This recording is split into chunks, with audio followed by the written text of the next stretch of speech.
오늘 부활 신앙을 위한 질문들이라는 제목으로 하나님의 말씀을 전하겠습니다.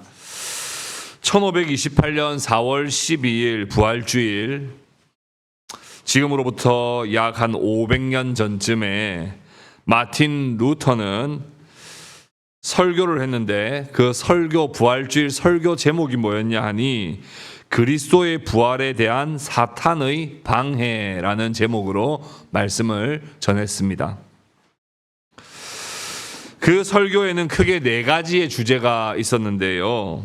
첫 번째는 사탄은 그리스도의 부활을 막고자 했으나 그것이 불가능했다라는 거였어요. 사탄은 예수님이 부활하시는 것을 막고 싶었겠죠. 그러나 그것을 막을 수가 없었다 하는 것이 첫 번째 주제였습니다. 두 번째는 사탄은 굴하지 않고 그리스도의 부활의 소식이 전파되지 못하도록 온갖 관계를 쓰며 오늘날에도 부활의 설교가 제대로 선포되지 않도록 방해하고 있다라는 거였어요. 부활하는 것을 막지는 못했다면 부활의 소식을 전하지는 못하게 해야 되겠다. 이게 사탄의 방해였다는 거예요. 세 번째는 부활의 복음이 전해지지 못하도록 부활을 믿고 받아들이려 하는 사람들을 믿지 못하도록 유혹했다는 거예요. 계속 의심이 들게 만들고, 계속해서 뭔가 믿으려고 하면 뭔가 부활이 가짜처럼 느껴지게 만들고, 부활을 나 본 적도 없는데 이런 생각이 들도록 계속해서 믿지 못하도록 했다는 거죠. 네 번째는 사탄은 부활을 믿는 자들이 그 부활을 삶으로 살지 못하도록 행함이 없는 믿음이 되도록 방해했다, 이렇게 말합니다. 사탄은 그리스도의 부활을 막을 수 없었습니다. 그리스도의 죽음이 자신의 승리라고 생각했겠지만 그리스도의 죽음은 오히려 자신을 무력화할 뿐 아니라 그리스도의 부활로 주님께서 승리하시는 사건으로 나타났습니다. 사탄은 이제 최후의 심판까지 발악을 하는 기간입니다. 부활의 복음이 설교를 통해 잘 전달되지 않도록, 또한 그것을 믿지 못하도록, 그리고 믿어도 그냥 믿을 뿐 부활의 삶을 살아가지 못하도록 방해하는 것입니다. 그만큼 부활은 사탄의 입장에서는 가장 감추고 싶은 진리이고, 동시에 성도들에게는 가장 붙들어야 할 생명이며 소망이며 능력인 것입니다. 그리스도의 부활이 전해주는 좋은 소식은 무엇입니까? 부활을 믿는다는 것은 어떤 것일까요? 그리스도의 부활을 믿는다는 것이 우리에게 어떤 유익을 줍니까? 부활을 산다는 것은 도대체 어떤 삶입니까? 지난주부터 우리는 요한복음 20장 말씀을 받고 앞으로 몇 주간 이 요한복음 20장을 함께 살피려 합니다. 특히 사탄의 여러 가지 방해가 있을 것입니다. 부활을 잘 듣지 못하게 하고, 부활을 믿고 싶지 않은 마음을 계속해서 우리에게 주려 하고, 부활을 믿는다 해도 전혀 우리의 삶 속에 그 부활의 능력이 나타나지 못하도록 우리를 계속해서 방해할 것입니다. 그러나 하나님께서 또 우리 가운데 이 요한복음 20장 말씀을 통해서 정말 부활을 믿는다는 것이 무엇이며 부활의 생명이 무엇이며 소망이 무엇인지를 우리에게 친히 알리시고, 우리의 삶 가운데 부활의 능력이 나타나는 그런 복된 삶이 될 수 있기를 주님의 이름으로 축복합니다. 아멘. 첫 번째, 복음서마다 부활의 내용이 다르다 하는 이 질문을 우리는 좀 넘어가야 되겠습니다. 주께서 부활하신 사건을 기록하면서 복음서들은 한결같이 안식 후 첫날이라고 하는 아주 공통된 그 부활의 시점을 밝히고 있습니다. 여러분, 석가탄신일 같이 부활절이 몇 년, 몇 월, 며칠이면 어쩌면 우리가 기념하기 더 좋을지 모르겠어요. AD 30년 4월 8일 그러면 우리 그냥 4월 8일 지키면 되잖아요. 그렇죠? 그런데 성경은 그렇게 밝히지 않고 안식 후 첫날이라는 표현을 마태, 마가, 누가, 요한이 다 부활의 시점을 똑같이 그렇게 표현하고 있다는 거예요. 그것은 매주일, 안식일이 지난 주일, 주의 날을 부활의 예배로 함께 드리라는 의미를 우린 지난주에 살폈는가 하면 사실은 우리에게 진정한 안식을 주시기 위한 부활이라고 하는 사실을 우리에게 더 정확하게 알리시고자 하는 의도였다. 우리 이렇게 생각할 수 있겠습니다. 우리 마태복음 28장부터 우리 한번 볼까요? 마태복음 28장 1절에 보면 안식일이 다 지나고 안식 후 첫날이 되려는 새벽에 이렇게 됐죠. 안식 후 첫날. 마가복음 16장 2절 읽어볼까요? 시작. 누가복음 읽어보겠습니다. 시작. 안식 후 첫날 새벽에. 요한복음이요. 안식 후 첫날 일찍이 아직 어두울 때에 라고 하며 예수님이 죽으신 것은 안식 전날이었고 예수님이 부활하신 것은 안식 후 첫날이라고 하는 것을 통하여 죄와 악으로 인하여 우리는 저주와 비참함 가운데 있었지만 그리스도의 부활은 우리에게 참된 안식, 참된 생명으로부터 생명을 우리에게 주시는 분이심을 우리에게 나타내 보이신 것이지요. 그런데 마태, 마가, 누가, 요한복음을 각각이 보면 어색함이 없어요. 그런데 마태, 마가, 누가, 요한복음을 다 펼쳐놓고 같이 살펴보면 내용이 좀 다소 상이하고 여기는 없는 내용이 여기 있고 여기 있는 내용은 여기 없고 또 어떨 때는 이 두 가지가 모순된 것 같은데 라고 하는 생각이 드는 말씀들이 많이 있습니다. 예수님이 부활하신 그 빈 무덤에 방문했던 사람은 누굽니까? 우리 요한복음을 봤듯이 누구예요? 막달라 마리아예요. 그런데 한번 볼까요? 마태복음 28장에 한번 봅시다. 우리 읽어볼까요? 시작. 막달라 마리아와 다른 마리아가 무덤을 보려고 갔더니 여기 막달라 마리아뿐만 아니라 다른 마리아들도 있었다 이런 표현 쓰죠. 마가복음을 읽어보겠습니다. 시작. 막달라 마리아와 야고보의 어머니 마리아와 또 살로메가 또 추가가 됩니다. 뭐 여기 마태복음에 다른 마리아 할 때는 야고보의 어머니 마리아를 포함한다 셈 치더라도 마가복음에는 살로메를 추가시켰어요. 누가복음을 한번 볼까요? 누가복음 같이 읽겠습니다. 시작. 막달라 마리아와 요한나와 야고보의 모친 마리아와 또 그들과 함께한 다른 여자들도 있었다 이렇게 표현해요. 요한복음엔요 막달라 마리아가 이렇게 되어 있습니다. 누가 간 겁니까? 요한복음만 보면 막달라 마리아만 간 것 같은데 마태복음만 보면 막달라 마리아하고 마리아 몇 명 간 것 같은데 마가복음을 봤더니 살로메도 갔고 누가복음을 갔더니 요한나도 있을 뿐 아니라 다른 여자들도 있었다 이런 표현을 쓰죠. 왜 이렇게 기록이 서로 다른가 이런 생각이 듭니다.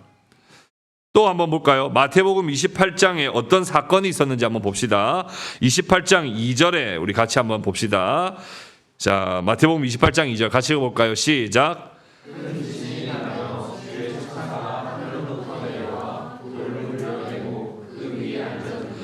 큰 지진이 납니다. 그리고 주의 천사가 하늘로부터 내려와요. 그리고 돌을 누가 굴렸어요? 천사가 굴려서 굴러진 그 돌에 천사가 어떻게 해요? 앉아있다. 이 그림 같은 거 혹시 본 적 있으신 것 같아요? 왠지 어디서 본 것 같죠?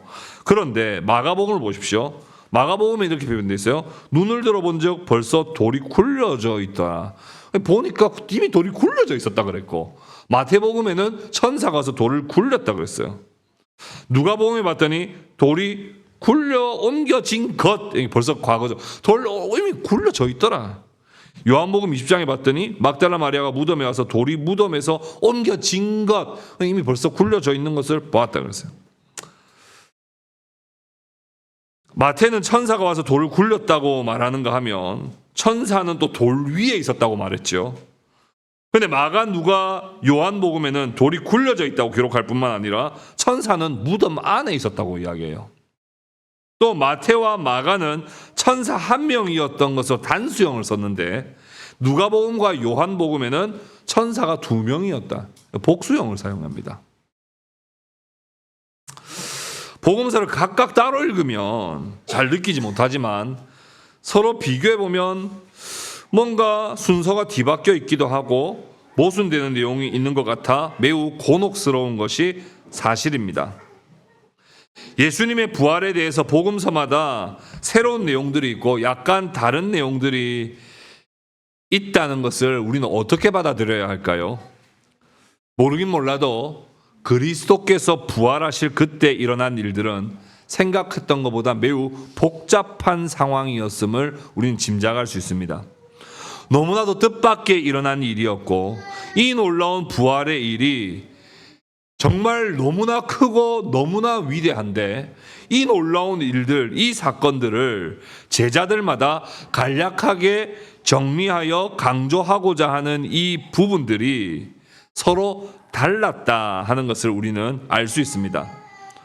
따라서 우리는 이 질문 앞에 복음서의 이런 차이가 왜 똑같은 일을 보고도 서로 말이 다른가 하며 의문을 품기보다 각 복음서가 전하려고 하는 독특한 내용을 통하여 부활의 풍성한 의미를 깊이 이해시키고자 하는 그런 의도로 우리가 받아들이고 마태복음에서 이 부활을 통하여 우리에게 주시고자 하는 게 뭘까?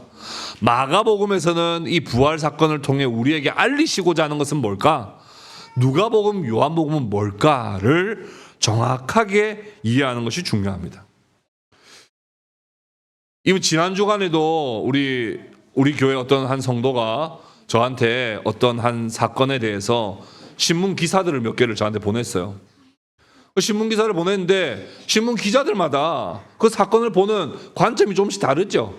또 누구는 좀 요거를 요렇게 보기도 하고 누구는 요걸 요렇게 봅니다. 근데 그걸 틀렸다 할 것이 아니라 마태, 마가, 누가, 요한 복음이 부활에 대해서 특히 정말 다채로운 하나님의 그 풍성한 의미를 우리에게 전달하고자 한다 하는 것을 우리는 이해해야 할 것입니다.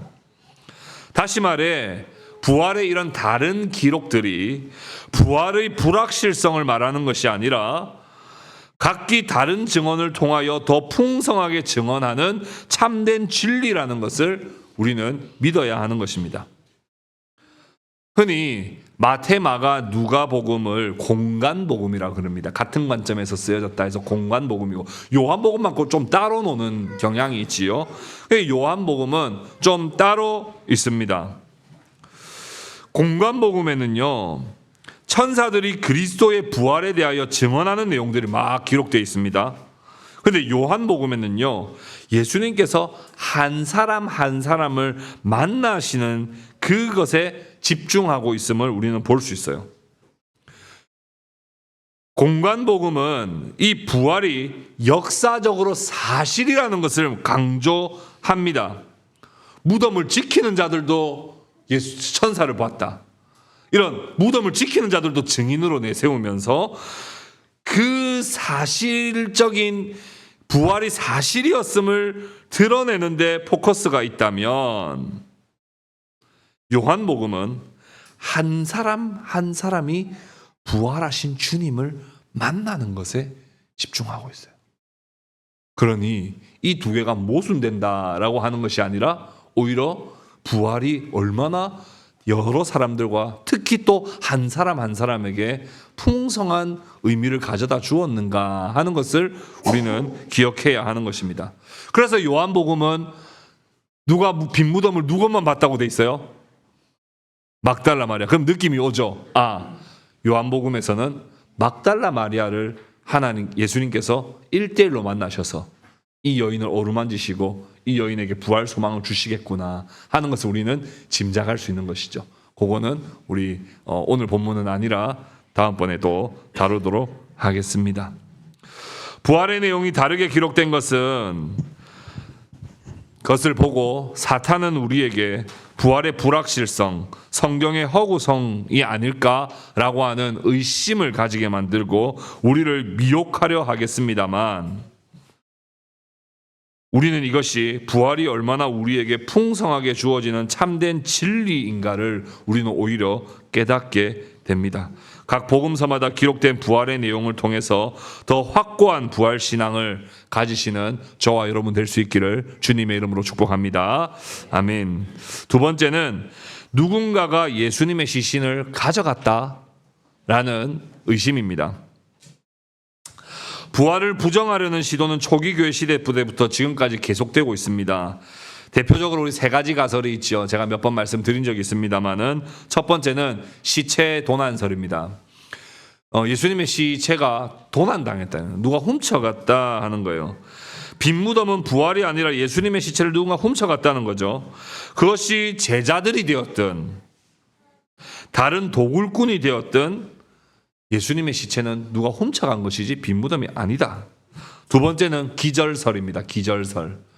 예수님은 실제로 죽었던 것이 아니고 잠시 기절했을 뿐 부활은 아니다, 이렇게 생각하는 것이죠. 그러나 우리는 이 복음서 말씀을 통하여서 예수님의 다리를 꺾지 않았던 이유가 뭐예요? 예수님의 다리를 꺾는 건 왜 꺾었죠? 빨리 죽게 만들려고 다리를 꺾었잖아요. 그래서 몸을 지탱하지 못하도록 다리를 꺾어 망치로 때렸다 그랬죠. 근데 예수님 꺾을 필요도 없었다 그랬어요. 왜냐하면 누가 봐도 죽었다. 그건 다른 사람이 제자들이 죽었습니다라고 말한 것이 아니라 군병들이 죽었다고 했고 빌라도가 그것을 확정했습니다. 그러니 기절설이라는 말이 안 맞지요. 세 번째는 어떤 설이 있습니까? 환상설입니다. 예수님 부활하신 거 아닌데 제자들이 너무 보고 싶었던 나머지 환상을 본 것이다. 환상을 본 것이다.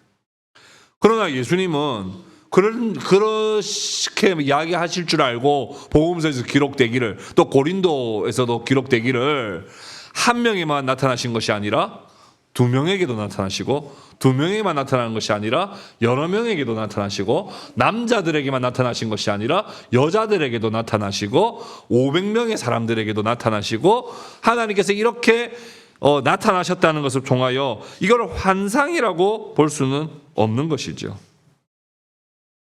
그런데 이런 주장을 하는 것은 그들만의 생각은 아닙니다.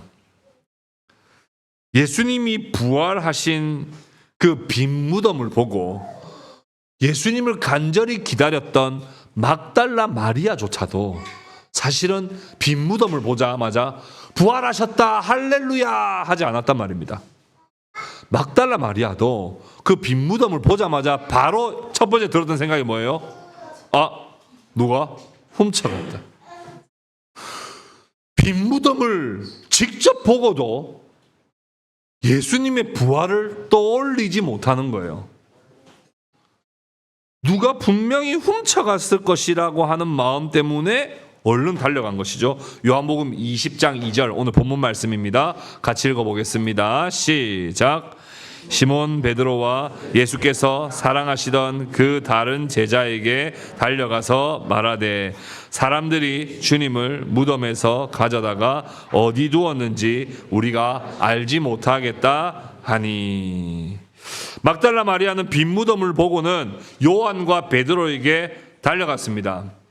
누가복음인가에 보면은 제자들에게 달려갔다 이렇게 표현되어 있고, 그러나 그 중에도 요한복음은 베드로와 요한이었다 이렇게 표현을 하고 있지요. 가자마자 뭐라고 외쳤습니까? 베드로, 요한, 예수님께서 부활하셨어 이렇게 안 했어요. 뭐라고 말했죠? 주님을 무덤에서 가져다가 사람들이 어디다 두었는지 모르겠다 하며 사람들이 분명히 예수님의 시체를 훔쳐갔다고 그렇게 표현을 하는 것이죠. 당시 도굴꾼들이 실제로 많았기 때문에 그런 점들을 감안하면 합리적인 생각이라고 할 수 있겠습니다만은 막달라 마리아조차도 예수님의 부활을 떠올리지 못했어요. 요한이 베드로보다는 젊어서인지 오늘 성경 말씀에 보면 누가 더 빨리 도착했다고 돼 있어요? 예. 아유, 젊어서 그렇다고 칩시다. 예. 좀 더 젊어서 그런지 빨리 도착을 했습니다. 그런데 베드로는 뒤늦게 도착했습니다마는 요한은 무덤 안으로 들어가지를 못하고 머뭇머뭇거리고 있었습니다. 근데 베드로는 뒤늦게 도착했는데 금방 들어가 버렸어요. 왜 그랬을까요? 그분 좀 성격이 이렇게 뭔가 이렇게 따지는 성격이 아니고 그냥 이렇게 이거 왜 안 들어가고 있어 하면서 무덤 왔으면 들어가야지 하고 빨리 그냥 즉시 먼저 들어간 건 베드로였습니다. 베드로가 먼저 들어갔습니다. 근데 봤더니 뭐예요? 예수님의 몸을 쌌던 세마포가 그대로 놓여 있었다는 거예요. 6절, 오늘 제가 본문 여기에 띄우진 않았습니다만은 6절에 보시면 시몬 베드로는 따라와서 무덤에 들어가 보니 세마포가 놓였고 라고 이렇게 표현되어 있습니다. 놓였고, 세마포가 놓였고.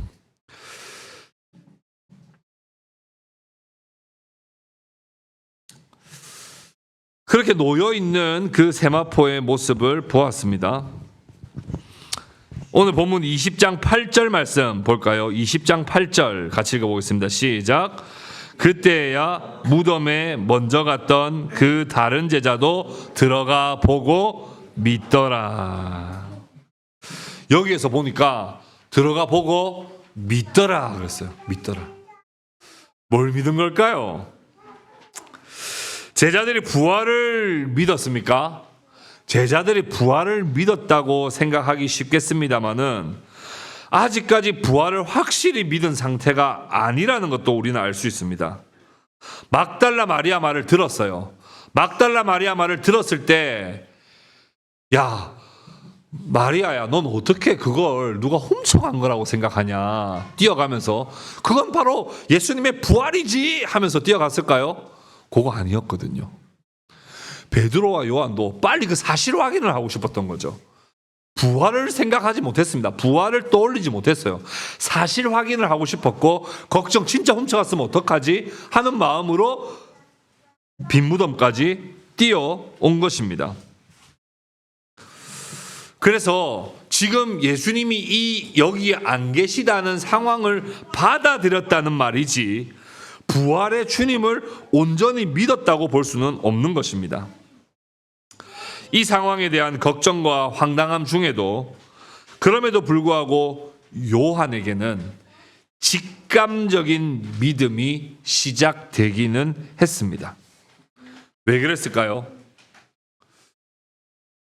예수님이 만약 어떤 도굴꾼이나 다른 누군가에 의해서 도난당한 거라면, 예수님 시체가 도난당한 것이라면 일단 뭐가 없어야 합리적이에요? 세마포 옷이 없어야 합리적이에요. 그거 어느 시간에 그거 벗겨가지고 갑니까? 그런데 여기에 세마포가 놓여 있었다라고 하는 그 놓여 있다라고 하는 말 자체가 우리 개역 한글이나 원어의 의미를 좀 더 살펴자면 개어져 있었다 이런 표현이에요. 그러니까 정돈되어 있었다는 표현이에요. 근데 정돈되어 있다는 건 좀 우리식으로는 빨래 정돈하는 그런 개념이 아니라 사실은 많은 신학자들이 공통되게 주장하는 의견이 뭐냐 하면 마치 번데기가 껍질을 탁 빼고 나가면 그 번데기가 그 모습 그대로 있죠. 그때 딱 갔는데 요거는 이렇게 어디 이게 개 놓은 게 아니고 요게 지금 딱 예수님이 부활하셔서 쏙 나가신 느낌으로 정돈되어 있었다는 거예요. 그러니 그때 요한은 예수님이 부활하셨구나 할렐루야까지는 아니었지만 직감적으로 이거 그냥 단순한 도난은 아니다 라고 하는 것을 느꼈던 것이죠. 그래서 성경은 믿었다 이렇게 표현합니다. 누가 믿었다고요? 요한이죠. 이 복음서 지금 쓴 사람 누구예요? 요 말이죠. 믿기는 믿었다는 거예요. 근데 확실하게 믿은 것은 아니라라고 하는 것은 그 다음 구절에서 이야기를 해주는데, 믿기는 믿었다는 거예요. 그 느낌이 아니었다는 건 알았다는 거예요. 그리고 지지난주에 제가 말씀을 드렸습니다마는 요한복음 19장에 보면 예수님이 장례식 치를 때 향품을 가져왔던 사람이 있죠. 누굽니까? 니고데모죠. 니고데모. 그 다음에 새 무덤을 제공한 사람은 아리마대 사람 요셉이었고, 니고데모가 향품이 얼마나 그랬습니까? 100. 그치, 100. 100만 해도 잘한 거야. 100만 해도 100리트라였다 이렇게 했죠. 100리트라. 100리트라 하면 다 어느 정도 금액이라고 그랬습니까? 그 한 리트라가 1년 연봉쯤 된다고 했을 때 100리트라면 우리 100살까지 산다고 했을 때 평생 모을 연봉이라고 그랬죠. 그러면 그 향품을 갖다 부어서 그 향품이 그대로 지금 3일밖에 안 됐잖아요. 그렇죠? 시간으로 치자면 약 한 48시간밖에 안 지났어요. 시간으로 치자면. 날로 치자면 3일이지만. 그러면 그 향품이 묻어있는 세마포를 어떤 도둑이 그거 100년치 그거 안 가져갈 사람 있겠습니까? 그건 벗겨놓고 예수님 시체만 가져갈 사람 있겠어요? 없죠. 직감적으로 바로 요한은 요거 좀 심상치 않다 느낄 수 있었던 것이죠. 그러나 확실한 것은 빈 무덤을 보고도 막달라 마리아와 예수님의 사랑하는 제자와 베드로마저도 부활을 바로 고백하고 깨닫지 못했다는 사실입니다. 자, 세 번째, 인간의 감각으로 참되게 믿을 수 있는가 하는 거예요. 인간의 감각은 믿음으로 연결될 수 있을까요? 인간의 감각은 한계를 가집니다. 인간의 감각으로 다양한 것을 정보화할 수 있습니다. 빈 무덤을 볼 수 있어요. 세마포를 볼 수 있습니다. 그러나 그 정보를 가졌다고 해서 그것이 참된 믿음으로 연결될까요? 그렇지 않습니다. 요한복음 20장 10절 말씀에 뭐라고 되어 있습니까? 이에 두 제자가 자기들의 집으로 돌아가니라. 뭔가 부활에 대한 감격이 없어요. 부활 소망이 없어요. 부활에 대한 은혜와 감사가 없어요. 뭔가 이상하다 이거. 부활한 건가? 그렇다고 하기엔 도굴꾼들이 아무튼 없어진 건 확실하고 돌아갔다는 거예요. 그 현장을, 여러분 그 현장 한번 보고 싶지 않으세요? 지금 예루살렘으로 날아가가지고 그 빈 무덤을 세마포 또 그대로 그 실제 그거 봤으면 우리 안 믿겠습니까? 우리 믿음이 더 강화됐을 것 같은데 봤다고 해서 믿는 게 아니더라는 거예요. 감각이라는 건요, 데이터를 수집합니다만 그 데이터에 생명을 불어 넣는 의미를 발견하는 것은 그건 감각으로 할 수 있는 게 아니에요. 이 부활이 무엇을 의미하는지, 부활을 봤다고 해도 그걸 안 믿는 사람들이 있고, 부활을 봐도 부활을 못 사는 사람들이 있습니다. 본다고 해서 믿는 게 아니지요. 또한 인간의 감각은 늘 가변적이어서 금방 익숙해지고 시간이 지나면 희미해져 버려요. 이스라엘 백성들이 홍해를 마른 땅으로 건넜습니다. 여러분, 홍해를 그 마른 땅으로 건넜다는 그 체험은 말로 다 할 수 없는 체험이죠. 그걸 어떻게 설명하겠습니까? 그 체험은 설명할 수 없는 체험이에요. 이스라엘 백성들은 광야에서 40년 동안 하늘에서 양식이 매일 내려왔어요. 이거 뭐 어떻게 말로 설명 다 할 수 있겠습니까? 그런데 이스라엘 백성들이 조금만 불편해지고 조금만 없다 싶으면 금방 하나님을 의심하고 하나님을 불평하고 원망해버리죠. 체험은 희미해지기 마련이에요. 오늘 겪었지만 그게 나중에 다른, 우리나라에 어떤 격언이 있습니까? 화장실 화장실 들어갈 때는 그렇게 간절했는데 화장실 나올 때는 또 마음이 또 달라져 있어요. 우리는 그 경험들이 순간순간 바뀌어버려요. 그 경험했어도 체험했어도 느꼈어도 금방 사람 마음이 바뀌어버려요.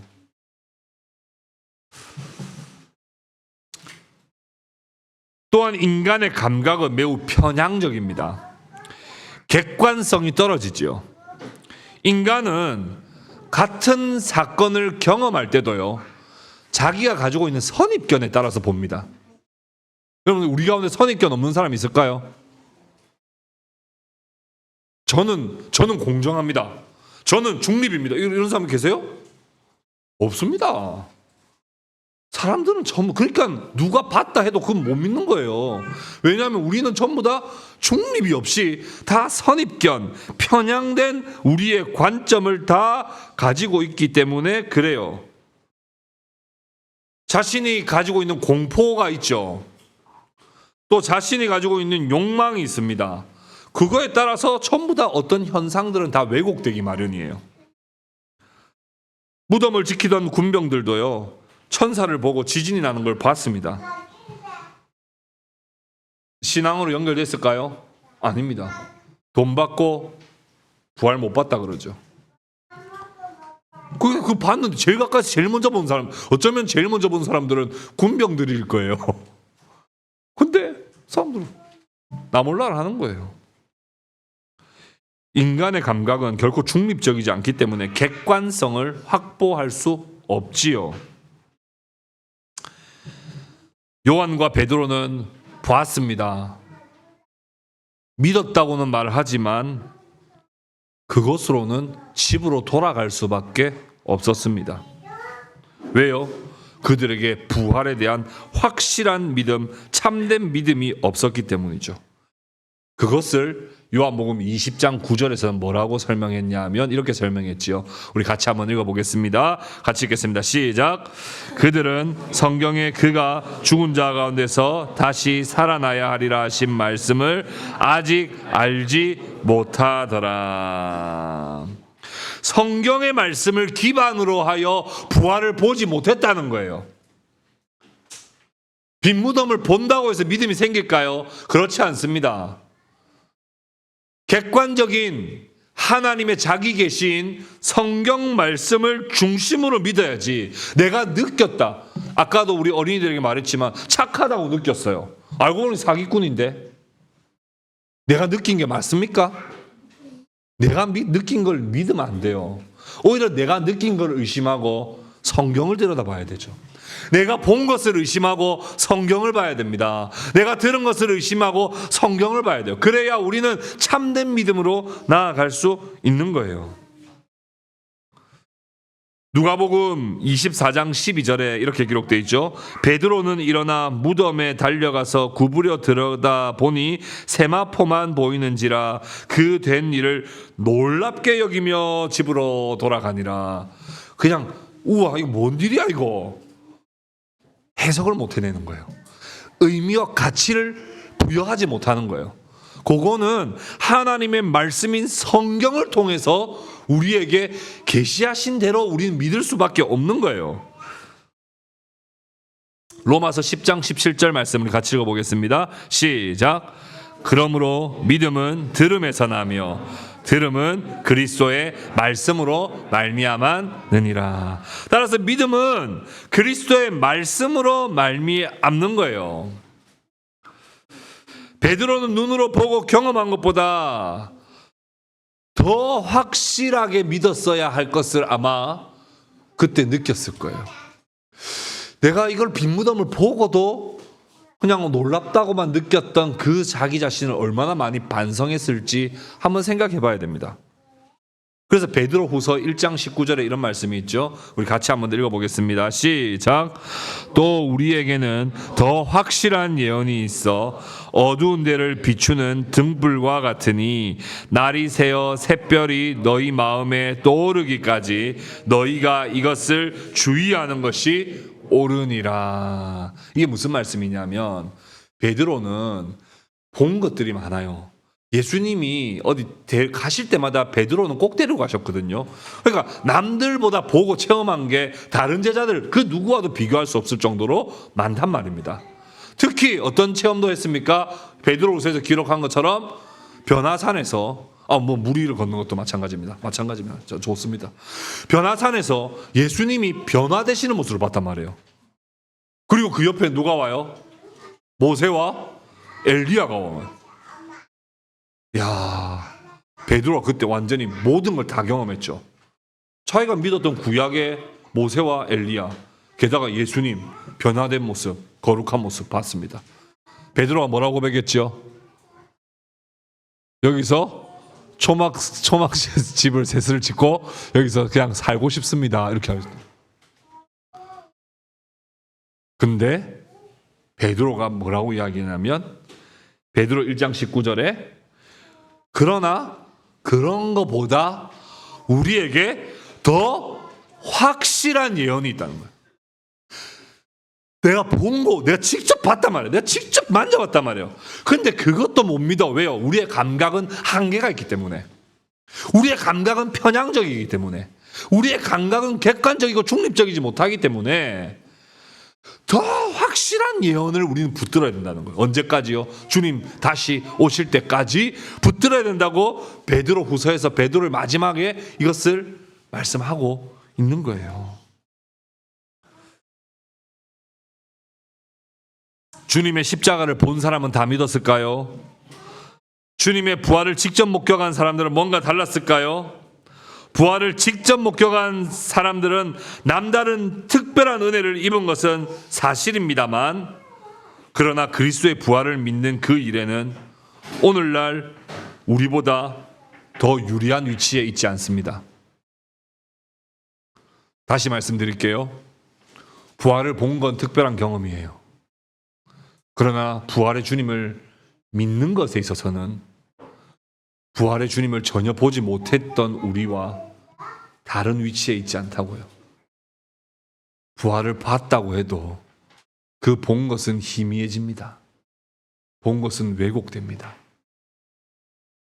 그러나 보지 않았다 할지라도 우리가 결코 분리하지 않은 것은 이 믿음이라고 하는 것은 하나님의 말씀과 그 말씀 가운데 역사하시는 성령의 은혜로 생겨나는 것이기 때문에 그렇습니다. 여러분 2026년도 대한민국에 살아가는 것을 억울하게 생각하지 마십시오. 나도 2000년 전에 예수님의 부활을 직접 봤다면, 예수님 십자가 못 박혀가 죽으시는 걸 직접 봤다면, 예수님의 산상수훈을 그 앞에서 직접 들었었다면, 그런 말 하지 마십시오.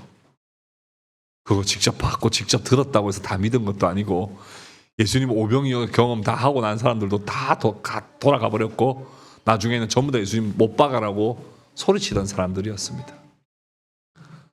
믿음은, 특히 부활의 믿음은 말씀을 근거하여 성령께서 그 말씀을 우리로 하여금 믿게 해주실 때 그 믿음이 부활신앙으로 자리 잡게 되는 것입니다. 말씀을 맺겠습니다. 부활 내용이 복음서마다 달라서 부활은 허구입니까? 부활을 더 풍성하게 증거하는 것입니다. 부활을 부정하는 가설이 더 타당하다고 생각하십니까? 부활을 부정할 수 없을 정도로 증거가 확실했습니다.